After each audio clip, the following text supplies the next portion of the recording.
बिस्मिल्लाहिर्रहमानिर्रहीम। अस्सलाम वालेकुम। माइक्रो की क्लास में आज मैंने जूम पे एक क्लास ली थी ट्रायल क्लास के तौर पे, और मैं आप सब बच्चों को भी कहूँगा कि अगर आप लोग ऑनलाइन क्लास लेना चाहते हैं तो इंशाल्लाह कल भी 11 बजे मैं क्लास लूँगा। और जूम पे आप क्लास कैसे ज्वाइन करनी है वो आपको मैं आईडी और पासवर्ड में शेयर कर दूँगा। और ये जो व्हाट्सएप पे रिकॉर्डिंग वाला मेथड है ये मैं कंटिन्यू रखूँगा। ये उन बच्चों के लिए जो क्लास नहीं ले सकते। आज मैंने जो पढ़ाया था वो था एंटीरोकोकस स्पीशीज़ के बारे में। अगर हम इसकी मॉर्फोलॉजी की बात करें तो ये ग्राम पॉजिटिव कोकाई हैं जो कि पेयर्स में या शॉर्ट चेन फॉर्म में पाए जाते हैं, ठीक है।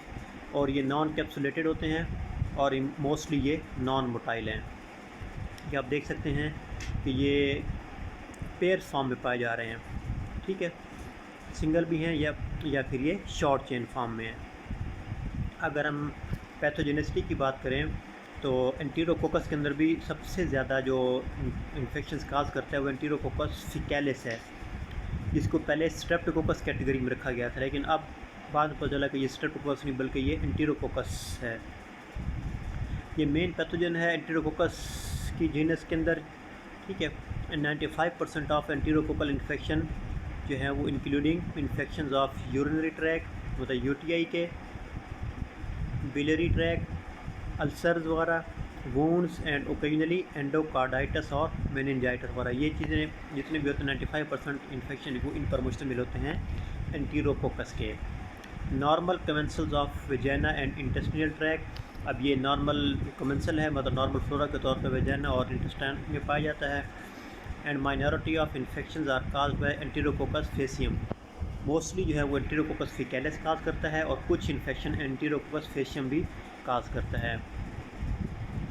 ये एक यूरिन की स्लाइड है, ठीक है।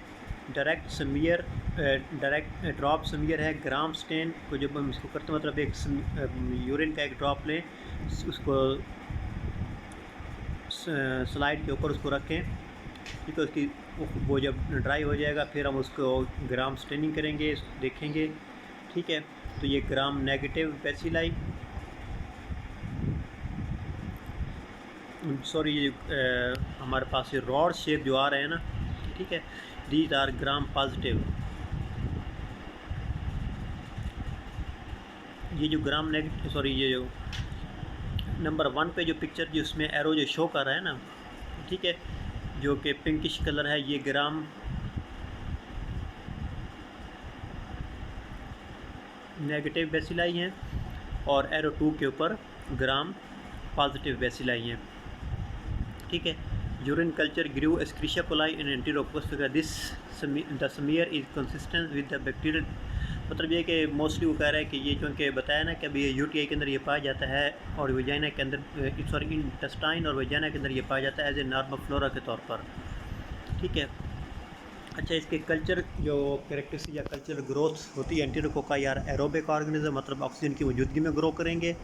And they are capable of growing over a wide temperature range, मतलब 10 to 45 डिग्री सेंटीग्रेड तक ये ग्रो कर सकते हैं। ब्लड एगर के ऊपर अगर बात करें तो जब हम ब्लड एगर पर हम हमेशा इसीलिए ग्रो करवाते हैं ताकि हम आइडेंटिफाई कर सकें कि वो माइक्रो ऑर्गेनिज़म जो है वो बैक्टीरिया वो कौन सी हिमोलिसिस काज करता है, मतलब अल्फ़ा बीटा या फिर gamma. Enterococci are mainly non haemolytic, ठीक है। एंटीरोकोकस जो है मोस्टली नॉन हिमोलिटिक होते हैं, लेकिन कुछ जो है वो अल्फ़ा या बीटा हिमोलिसिस भी शो करते हैं। ये आप देख सकते हैं कि ब्लड एगर के ऊपर ये ग्रो करवाया गया है तो किसी किस्म की कोई हिमोलिसिस नहीं है।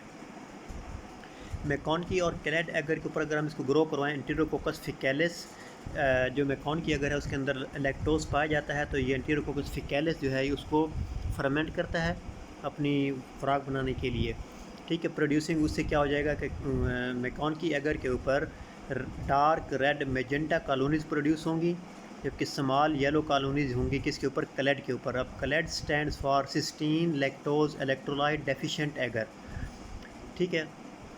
अगर मैकॉनकी के ऊपर डार्क रेड कॉलोनीज या मेजेंटा कलर की कॉलोनीज अगर आ जाती हैं तो हम कहेंगे एंटीरोकोकस फिकैलिस है। और क्लेड के ऊपर अगर स्मॉल येलो कॉलोनीज आती हैं तो वो एंटीरोकोकस, जैसे ये देखें ना, ये क्लेड के ऊपर है येलो कलर की कॉलोनीज आ रही हैं। ठीक है, ये अब हमारे पास मेजेंडा या डार्क रेड कलर है, तो ये एंटीरोकोकस है। ठीक है, इसके बाद हैं culture characteristics. Enterococcus species are also able to grow in the presence of, देखें कि ये हमने बताया कि ग्रो जब हम करते हैं ना ब्लड के ऊपर, तो ब्लड के ऊपर इसके जो पैटर्न है वो बाज़ औक़ात ये होता है कि ये हमें किसी किस्म की कोई ग्रोथ नहीं देता, या फिर मिक्स्ड ग्रोथ देता है कि कहीं पर ग्रोथ दे रहा होगा, कहीं नहीं दे रहा होगा, कहीं पर कंप्लीट ग्रोथ दे रहा होगा। तो फिर हम इसको मज़ीद आगे टेस्टिंग करते हैं। 6.5% sodium chloride and 40% bile esculin when grown on the media containing esculin. जब ये एस्क्यूलिन मीडिया के ऊपर इसको ग्रो करवाते हैं तो एंटीरोकोकस जो हैं वो एस्क्यूलिन को हाइड्रोलाइज कर देते हैं, जिसकी वजह से ब्लैक कॉलोनीज प्रोड्यूस होती हैं।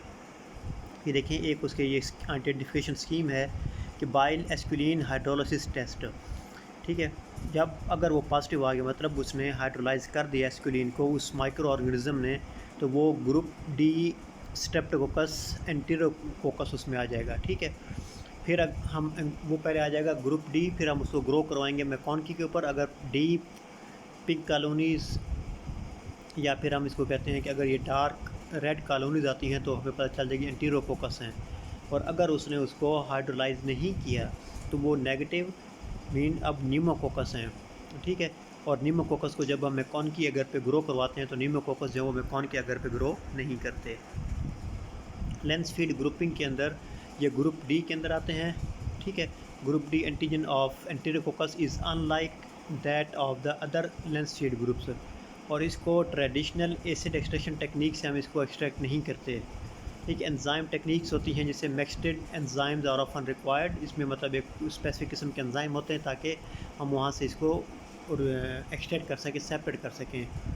एंटीरोकोकस इज़ यूजुअली आइडेंटिफाइड, मोस्टली जो है एंटीरोकोकस को हम कल्चरी, जैसे हमने उसको मैकॉनकी पर ग्रो करवाया ब्लड पे और कैलाडैगर के ऊपर, या फिर बायोकेमिकल टेस्ट जैसे बाइल एस्क्यूलिन या सोडियम क्लोराइड वाला टेस्ट हमने किया था। एंटीबायोटिक ससेप्टेबिलिटी में ये एम्पिसिलिन के लिए सेंसिटिव हैं और सेफेलोस्पोरिन के अगेंस्ट रेजिस्टेंट हैं। तो हम सजेस्ट करेंगे कि ऐसे पेशेंट जिनके अंदर एंटीरोकोकस का इन्फेक्शन होगा तो एम्पिसिलिन दी जाए। ये देखिए ना कि अब डिफरेंट पैटर्न के साथ अगर कोई हिमोलिसिस नहीं आ रही ब्लड एगर के ऊपर, तो फिर हम बाइल एस्क्यूलिन टेस्ट लगाते हैं। बाइल एस्क्यूलिन अगर पॉजिटिव आ गया तो 6.5% सोडियम क्लोराइड टेस्ट लगाएंगे, और अगर नेगेटिव आ गया तो वो नॉन हिमोलिटिक स्ट्रेप्टोकोकस में चले जाएंगे। ठीक है, 6.5% सोडियम क्लोराइड जो हैं, ठीक है, उसके ऊपर हम लगाएंगे। तो अगर वो पॉजिटिव आ गया तो एंटीरोकोकस, और अगर नेगेटिव आ गया तो एंटीरोकोकस के अलावा बाकी जो स्पीशीज़ होती हैं ग्रुप डी स्ट्रेप्टोकोकस में आ जाएंगे। अगर अल्फ़ा हिमोलिसिस आ जाए तो फिर हम अपोचिन टेस्ट लगाते हैं। अपोचिन अगर ससेप्टेबल आ जाए तो स्ट्रेप्टोकोकस निमोनी, और अगर रेजिस्टेंट आ गया तो फिर वही बाइल एस्क्यूलिन लगाएंगे 6.5%, और अगर बाइल एस्क्यूलिन नेगेटिव आ गया तो विरिडेंस स्ट्रेप्टोकोकस। ठीक है, ये भी फिर वही बात है कि बाइल एस्क्यूलिन पॉजिटिव अगर आता है, मतलब अगर कोई एक ऐसा माइक्रो ऑर्गेनिज्म है जो कि मिक्स ग्रोथ दे रहा है, मतलब मिक्स हिमोलिसिस दे रहा है, तो फिर बाइल एस्क्यूलिन लगाएंगे। अगर बाइल एस्क्यूलिन उसका पॉजिटिव आता है तो फिर 6.5% NaCl। तो अगर पॉजिटिव आ गया तो एंटीरोकोकस, और अगर नेगेटिव आ गया तो अदर देन एंटीरोकोकस बाकी स्ट्रेप्टोकोकस की स्पीशीज़ होंगी।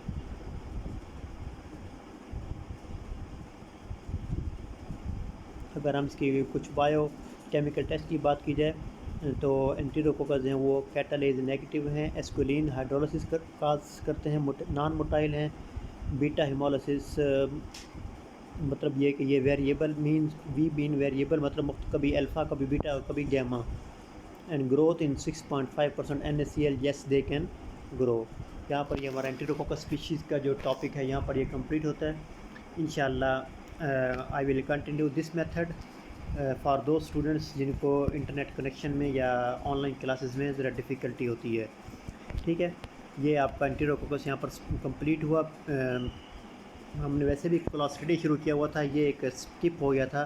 क्लॉस्ट्रिड पहले आपको बेसिलाई के बारे में पढ़ाया हुआ है, फिर क्लॉस्ट्रिडियम, और इंशाल्लाह अब हमारा एक क्लॉस्ट्रिडियम परफरेंजेंस गालिबन मैंने आपको भेजा था। अब क्लॉस्ट्रिडियम टिटैनिक कल इंशाल्लाह मैं आपको लेक्चर भेजूँगा। ठीक है, अल्लाह हाफ़िज़।